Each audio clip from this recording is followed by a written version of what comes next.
जय Hind observers, my self Satyavan Maurya. स्वागत है आप सभी ऑब्जर्वर्स का आपके अपने चैनल फर्राटा फिजिक्स में। फर्राटा फिजिक्स में आज हम लोग क्लास 11th का फर्स्ट चैप्टर का फिजिक्स का NCERT का एक टॉपिक डिस्कस करने चल रहे हैं जिसका नाम है पैरेलैक्स मेथड। तो पैरेलैक्स मेथड आप लोग हेडिंग डाल दीजिए, पैरेलैक्स मेथड।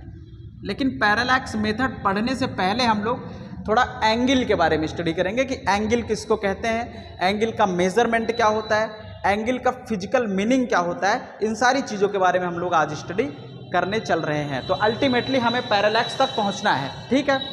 और हम लोग जो चीज़ें डिस्कस करने चल रहे हैं, क्लास 11th की फिजिक्स को स्टडी कर रहे हैं, NCERT को स्टडी किया जा रहा है और चैप्टर 1 को स्टडी कर रहे हैं। और चैप्टर 1 का क्या नाम है? Unit and measurement. Okay, unit and measurement. तो उससे पहले हम लोग एंगल के बारे में पढ़ेंगे। तो आप हेडिंग डाल दीजिए एंगल।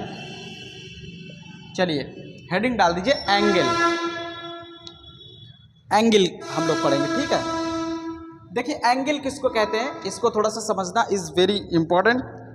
जैसे मान लीजिए कि दो रेज हैं, दो रेज ऐसे हैं और उनका जो सोर्स है वो दोनों सेम पॉइंट पर है।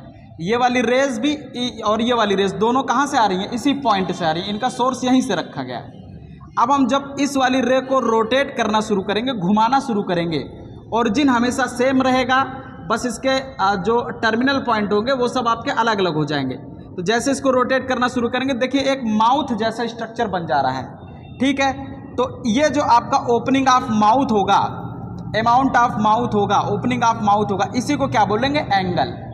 और इस एंगल को प्लेन एंगल बोलते हैं। ये किसी प्लेन में ही बनता है, ठीक है। तो इस पोर्शन को, इस ओपनिंग को हम लोग क्या बोलेंगे? एंगल। तो उसी चीज़ को लिखने चल रहे हैं। देखिए जैसे दिस इज ए रे एंड दिस इज अनदर रे, और ये जो ओपनिंग ऑफ माउथ है इसको हम लोग क्या बोलेंगे? एंगल। अब इसकी डेफिनेशन कैसे लिखें एंगल की? तो देखिएगा, द ओपनिंग और amount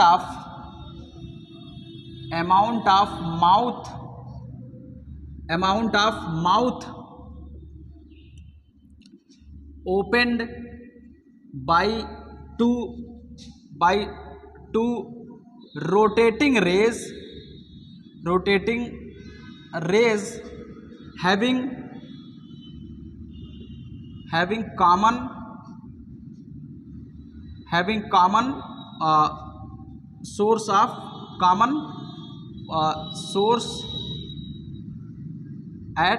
common source at any point, ठीक है। तो जहाँ पे कॉमन सोर्स होगा कि उस पॉइंट से आपका निकलना चाहिए, क्योंकि अगर यहाँ से नहीं निकलेगा तो एंगल का फॉर्मेशन नहीं हो पाएगा, ठीक है। तो इसको हम लोग क्या बोलेंगे? एंगल। अब उसके बाद एंगल को किससे रिप्रेजेंट करते हैं? लिखिए, it is represented by the symbol. किससे रिप्रेजेंट किया जाता है? थीटा। इसको थीटा बोलते हैं, theta, alpha, beta and gamma, ठीक है। तो इसको आप या तो थीटा बोल दीजिए, या तो इसको हटा के गामा बोलने का मन है तो गामा बोल दीजिए। इसको भी हटा के आपको लिखने का मन है तो अल्फा बोल दीजिए, ठीक है। अल्फा, बीटा, गामा, डेल्टा कुछ भी आप लिख देंगे तो रिप्रेजेंटेशन में एक्सेप्ट हो जाता है। अब दूसरी चीज़ हम लोग देखेंगे कि इसका मेजरमेंट कैसे करें। तो अगला हेडिंग डाल दीजिए, मेजरमेंट ऑफ एंगल्स।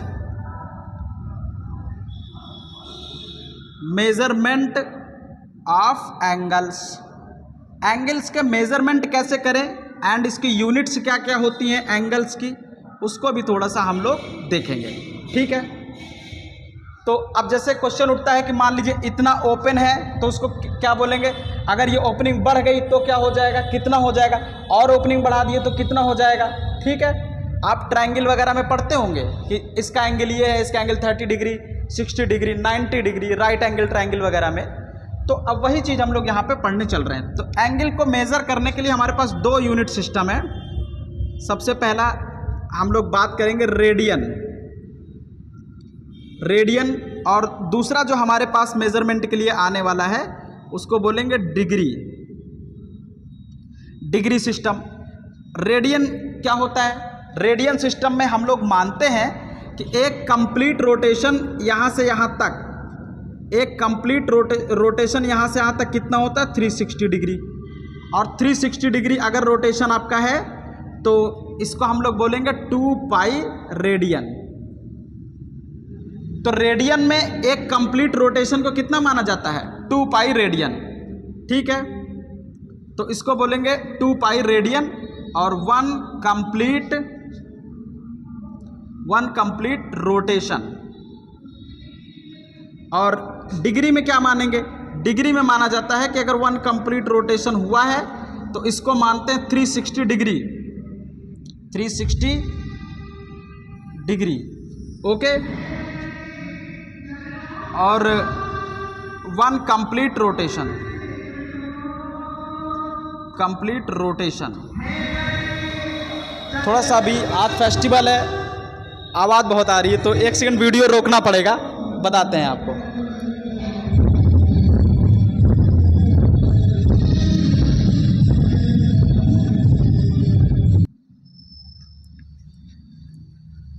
हाँ देखेंगे तो 360 डिग्री वन कंप्लीट रोटेशन में होता है, ठीक है। आगे बढ़ेंगे, इसको मैं हटा रहा हूँ, डेफिनेशन को थोड़ा सा हटाना पड़ेगा, आप लोग नोट भी करते चलें थोड़ा थोड़ा।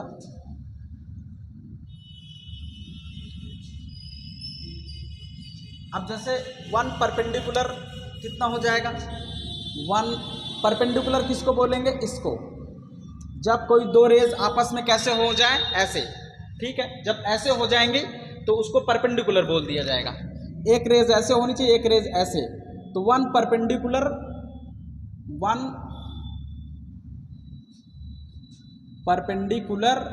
अगर रेडियन में हम लोग बात करें, रेडियन में तो कितना हो जाता है π/2 रेडियन, ठीक है।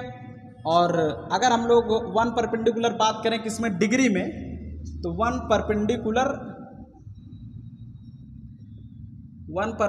इक्वल टू 90 डिग्री हो जाता है, ठीक है। पाई की वैल्यू हम लोग क्या लेते हैं, पाई इक्वल टू 3.14, ओके, या 22/7 भी ले सकते हैं। अब हम लोग देखेंगे relation between the degree and radian, relation between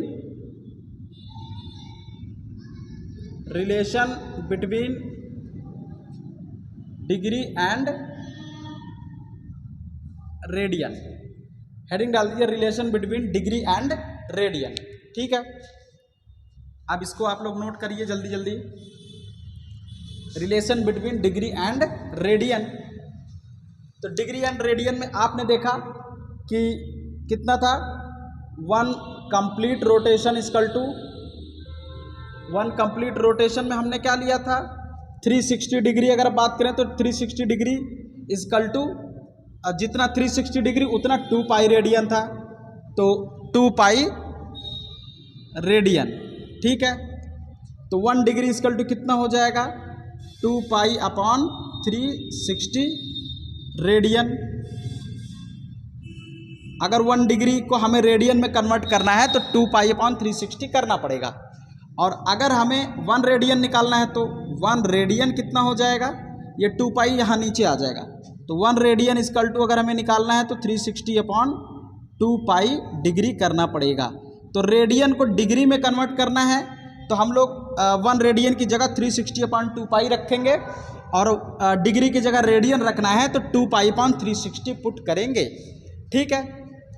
अब हम लोग एक चीज़ और देखेंगे, जैसे 90 डिग्री है, मान लीजिए बड़ा एंगल आपके पास है, तब तो 90 डिग्री 30 डिग्री कुछ भी आप मेज़र कर लीजिए। लेकिन अगर बहुत छोटे छोटे हमें रोटेशंस देखने हैं कि कितना रोटेशन हुआ एंगुलर, कितना एंगुलर डिस्प्लेसमेंट हुआ, तो छोटे छोटे डिस्प्लेसमेंट के लिए हम लोग और उससे छोटी यूनिट को भी डिफाइन करेंगे।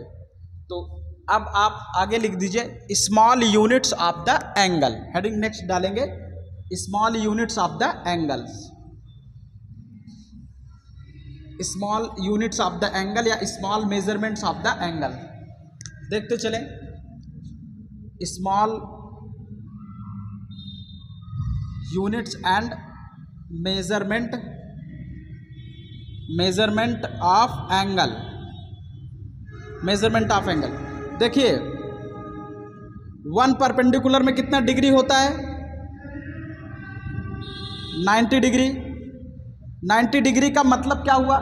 90 डिग्री का मतलब हुआ कि इसमें 1 डिग्री के 90 बार रोटेशन लिए गए हैं। इसका मतलब 1 डिग्री। थोड़ा सा फिर से डीजे आ रहा है, साउंड बहुत ज़्यादा है, तो मुझे 1 सेकंड के लिए वीडियो रोकना पड़ेगा प्लीज़।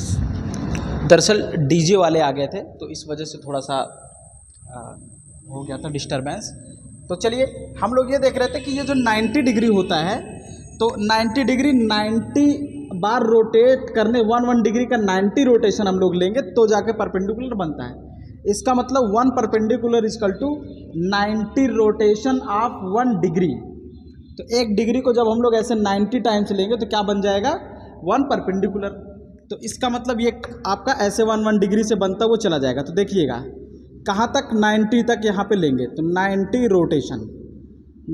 Rotation of 1 degree. ठीक है, तो अब हम लोग देखेंगे 1 डिग्री में कितना होता है।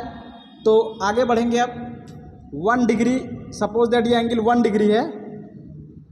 1 डिग्री एंगल्स में ऐसे 60 मिनट्स होते हैं। 1 2 3 4 5 डॉट डॉट करते हुए कितने? 60 मिनट को हम लोग एक डैश लगा लेते हैं। तो इसका मतलब 1 डिग्री इक्वल टू कितना हो जाता है? 60 मिनट। ठीक है, और ऐसे ही जब ये 1 मिनट हम लोग लेंगे, this angle is called the 1 minute. और 1 मिनट सपोज दैट हमने एंगल ले लिया, ये 1 मिनट बहुत छोटा एंगल होता है। अब 1 मिनट जब आपका हम लोग ले लेंगे तो 1 मिनट के अंदर भी 60 पार्ट होते हैं। 1 2 3 4। तो उन 60 पार्ट्स में से एक पार्ट का जो वैल्यू आएगा उसको बोलेंगे 1 सेकेंड। तो इसका मतलब 1 मिनट किससे मिलके बना होता है? 60 सेकेंड से मिलके बना होता है। तो 1 मिनट इक्वल टू 60 सेकेंड। ये घड़ी वाला सेकंड नहीं है कि वहाँ पे 1 सेकंड 2 सेकंड टाइम वाला नहीं है। यहाँ पे एंगल को भी हम लोग सेकंड बोलते हैं। तो ये सबसे स्मॉलेस्ट यूनिट होती है किसकी? एंगल मेजरमेंट की। ठीक है, तो 1 minute equal to 60 second. Second को डबल डैश से रिप्रेजेंट करते हैं, मिनट को सिंगल डैश से। तो अब इसका मतलब 1 डिग्री में कितना सेकंड हो जाएगा? तो यहाँ पे देखेंगे 1 डिग्री इक्वल टू 60 मिनट है, तो हमें 60 इंटू 60 सेकंड करना होगा। तो कितना हो जाएगा? 3600 सेकंड। तो 1 डिग्री में कितना सेकंड? 3600 सेकंड। तो ये सारी यूनिट्स आप लिख लीजिए। 1 minute equal to 1 degree equal to 60 minute. Dash को हम लोग क्या लिखते हैं? मिनट। और डबल डैश को हम लोग लिखेंगे क्या? सेकंड। ठीक है, इसको यूनिट लिख लीजिए। तो इसका मतलब 1 परपेंडिकुलर में कितना सेकंड आएगा? तो 90 डिग्री में 90 डिग्री इक्वल टू कितना सेकंड? 90 into 3600 second. 90 करेंगे तो 90 और 36 कितना हो? 9 छक 54 की 4 से लगा 5, 9 त्रिक 27, 5 32 और 3 जीरो लगाएंगे 1 2 3 सेकंड। तो आ जाएगा 3.24 इंटू 10 पावर 5 सेकंड। ठीक है, तो 1 परपेंडिकुलर इक्वल टू कितना आ जाएगा? इतना सेकंड। 3.24 into 10 power 5 second. तो ये हमारे पास एंगल मेजरमेंट करने की यूनिट्स थी। तो इस तरह से हम लोग यूनिट कन्वर्जन वगैरह देखेंगे। तो पहले पैरेलैक्स हम लोग डिस्कस कर लेंगे, पैरेलैक्स मेथड है क्या चीज़। उसके बाद हम लोग लास्ट में जब न्यूमेरिकल सॉल्व करने चलेंगे तो वहाँ पे इन सब एंगल्स की ज़रूरत पड़ेगी। ठीक है, तो ये सारी चीज़ें आप एकदम से नोट कर लें। This is very important. Thank you.